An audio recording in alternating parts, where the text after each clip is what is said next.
Hola, hoy estamos aquí, lógicamente, con The Voice of the Silence, el proyecto de Samantha, Diario Judío, con Veronica Sabbag, un gusto, pero hoy la invitada especial es la abuela heavy metal, la abuela rockera, que no nada más es abuela, es sobreviviente del holocausto, espía durante la Segunda Guerra Mundial e infinidad de historias, y de eso queremos conocer un poquito. Inga, bienvenida, gusto tenerte. Inga, we will start with a small question. Tell us a little bit about your life. In some minutes, just a First little of bit all, you about have you. to explain that heavy metal is not a metal worker or a goldschmied, or heavy metal is a music form. All So right. not Heavy metal everybody knows that. She sings heavy That's metal, very rock, important. and everything. And heavy metal, I chose heavy metal because I cannot sing. But tell me, why you started to sing? Why you decided after some years to become a singer or a part of a band of heavy metal? What made me do it? Yes. Boredom. I was bored. You know, when you are being old, the people don't need you.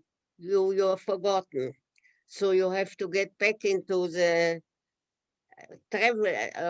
traveling and working group to be a person. Remember that when you get older, never give up work. You have to have something to give to the community. But you are not old, Inga. You are only 99 years old. You are not old. That's just the beginning of life.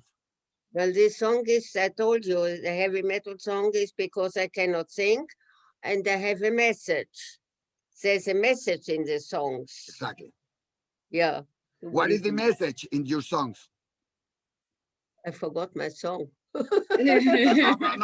Not these songs. No. It's based on some history of you. The message is don't destroy and don't make people forget you. You have always to be moving into life. You were in a concentration camp. You were a survivor.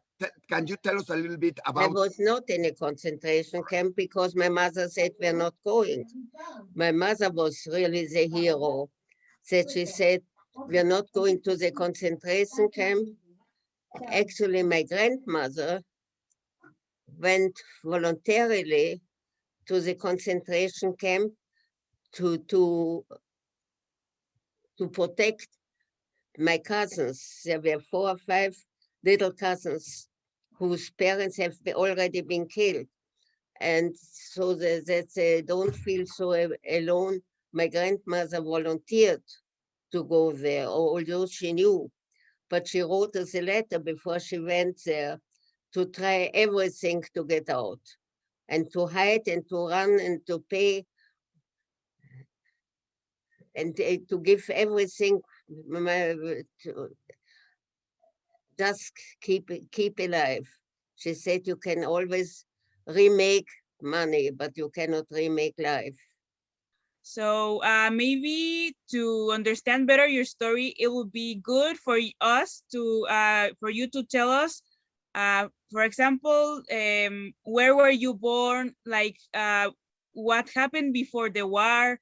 How was your childhood? You know, before the war, and then what happened at the war? And then I was born in 22, and I think 23 or 1 or 2 years later, there was a big inflation that all the money was cut out. What was the only thing was gold, what you had in gold. All the money, paper money, or whatever was on paper was worthless. Oh. And my father's family lived in Niederösterreich since the 12th century. And then what happened when the war started? My father was had a visa to Cuba, but when they came to Havana, there was a different boss, a different regierung, and they couldn't land, and they were driving around. It was the voyage of the damned. My father was in Dachau, and I went to the Obernazi to ask to let him go. And he said he can go, but he must leave immediately, so he cannot tell anybody what's going on in the concentration camps. When Hitler came, the people you were trusting most, your best friends, turned out to be Nazis all these years, and they stole from you whatever they could take, and were not your friends anymore. They were now enemies. That was a really horrible time. But there were others who were helping. There was an organization which was helping, and my mother was once befriending a Count Benedict, but she was not allowed to marry him because he was not Jewish. But apparently she called him for help, and then he organized us that we could come to Vorarlberg, to this border city, and he organized us how to go to Switzerland. And my brother and my fiancé, my later husband, and we were taken to not a concentration, an Auffanglager. It was a refugee camp in Adliswil, Where is that? near Zurich, All right. near Zurich.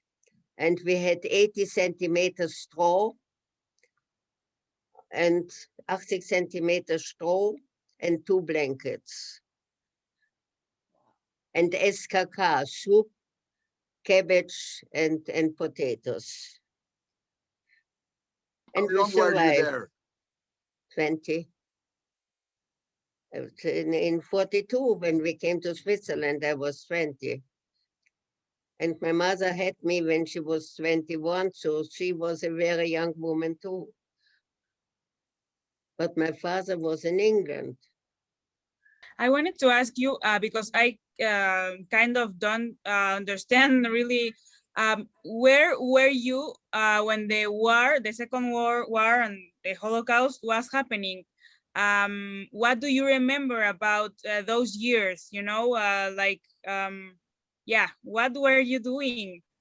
When Hitler started, I was 16 years old. He came to Austria in 1938, and I was 16 years old. And suddenly, all my friends, if they were not, we had to leave the school, we had to leave the apartment, we had to our Dienstmädel, you know what a Dienstmädel is, a muchacha, stole our villa with everything, because she didn't even let us take out our toys or our photos. You suddenly thought that you have devoted people around you and you had enemies in your house. And then what happened? What happened when they Hitler came, Yes. you were dispossessed.